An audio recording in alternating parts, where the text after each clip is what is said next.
Halo Astropel semuanya, gimana kabar kalian nih? Semoga dalam keadaan sehat dan kita doakan semoga kalian selalu dimudahkan dalam segala urusan ya. Setiap malam yang cerah, kita sering melihat bintang-bintang di langit. Mereka terlihat kecil karena jaraknya yang sangat jauh dari bumi. Tetapi pada kenyataannya, ukurannya bisa mencapai ribuan hingga ratusan juta kali lebih besar daripada matahari.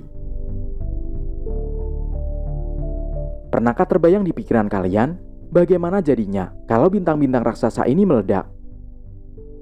Pada video-video yang sudah kita bahas sebelumnya, sudah banyak sekali kita membahas akan supernova.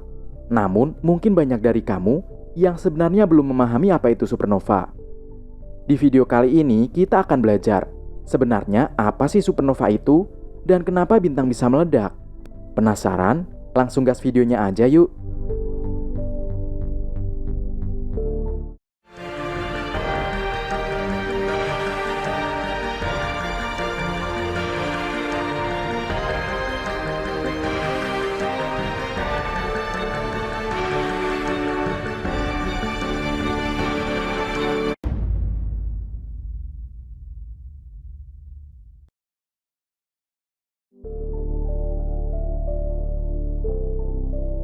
Walaupun bukan makhluk hidup, pada dasarnya bintang memiliki siklus kehidupan yang hampir mirip seperti manusia. Bintang-bintang dilahirkan, menjalani kehidupan, kemudian mati. Yang dimaksud hidup di sini bukan bintang yang bernapas, melainkan bintang dianggap hidup ketika dia aktif dan menggabungkan unsur-unsur yang lebih ringan menjadi yang lebih berat di intinya, yang mana proses ini disebut sebagai fusi nuklir.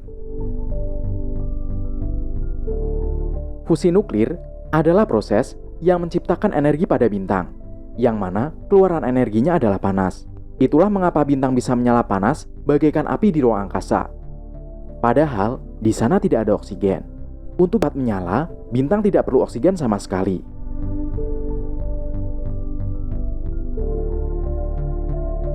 Fusi nuklir juga memberikan tekanan keluar.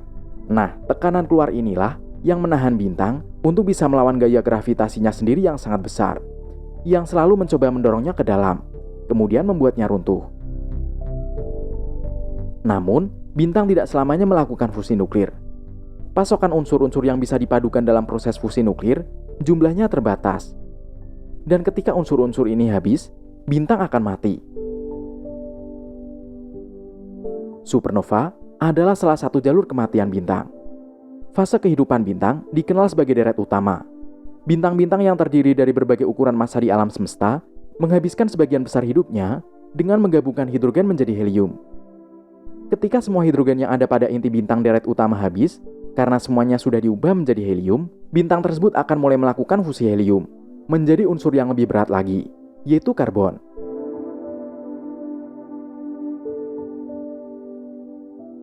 Selang beberapa juta tahun, helium di inti bintang deret utama tersebut pada akhirnya akan habis juga.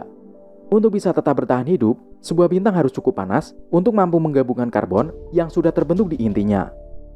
Sayangnya, hanya bintang-bintang yang beratnya lebih dari sekitar 8 kali massa matahari yang dapat melakukan hal tersebut tanpa masalah. Di sepanjang hidupnya, mereka akan melakukan fusi hidrogen, kemudian helium, karbon, oksigen, silikon, dan seterusnya. Sampai di intinya, hanya tersisa unsur paling berat, yaitu besi.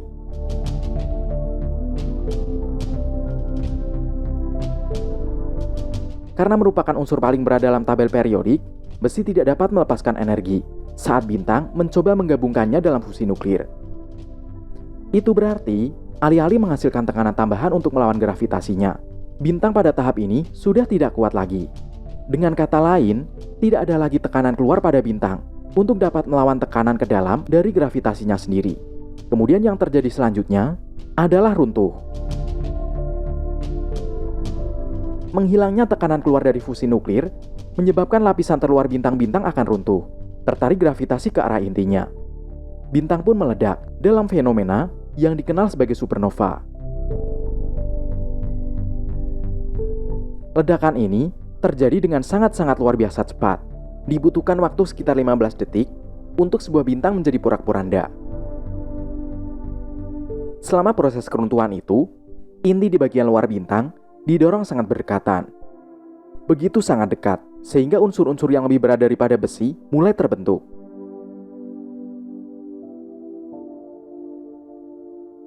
Apa yang terjadi selanjutnya setelah ledakan supernova itu tergantung pada massa bintangnya. Bintang dengan massa minimal 8 kali massa matahari kita akan berevolusi menjadi bintang neutron. Inti bintang tersebut akan termampatkan hingga memiliki diameter sebesar kota Jakarta, tetapi massanya sebesar matahari. Sehingga proton dan elektron yang saling tolak-menolak dipaksa bergabung di intinya untuk membentuk inti neutron yang sangat padat. Sementara itu, bintang dengan massa lebih dari 10 kali massa matahari akan memiliki nasib berbeda. Runtuhnya lapisan terluar bintang saat supernova terjadi begitu kuat, sehingga bahkan inti neutron tidak bisa terbentuk. Dengan kata lain, yang terbentuk adalah lubang hitam. Sebuah area di mana ruang dan waktu yang begitu kecil, tetapi amat sangat luar biasa padat, sehingga bahkan cahaya tidak dapat lepas dari cengkraman gravitasinya.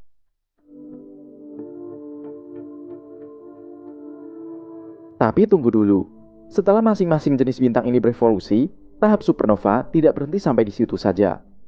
Supernova memainkan peran penting dalam program daur ulang kosmis yang luar biasa. Hampir semua elemen di alam semesta yang lebih berat daripada hidrogen dan helium diciptakan di inti bintang selama masa hidupnya dan dari hasil ledakan supernova.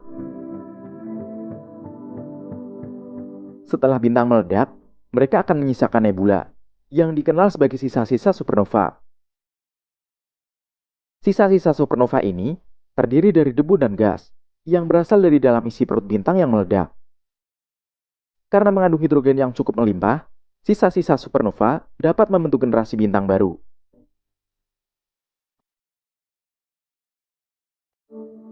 Yap, siklus kehidupan bintang pun dimulai kembali dalam nebula itu.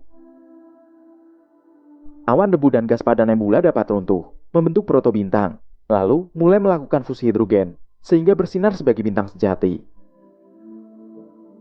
Jadi, itulah supernova, dan kenapa bintang bisa meledak. Untuk bintang-bintang bermassa rendah seperti matahari, mereka tidak akan mengakhiri kehidupannya dalam supernova, melainkan hanya mengembang menjadi bintang raksasa merah, untuk nantinya melepaskan lapisan terluarnya sebagai nebula planeter, dan menyisakan intinya yang berevolusi menjadi bintang kerdil putih. Nah, kalian punya ide nggak nih? Apalagi yang ingin kalian bahas sama Ilmunesia? Tentu saja yang berhubungan sama astronomi ya. Silahkan tuangkan ide kalian di kolom komentar guys. Nah, sekian video Ilmunesia kali ini. Semoga bermanfaat dan dapat menambah wawasan astronomi kalian. Terima kasih dan salam astronomi.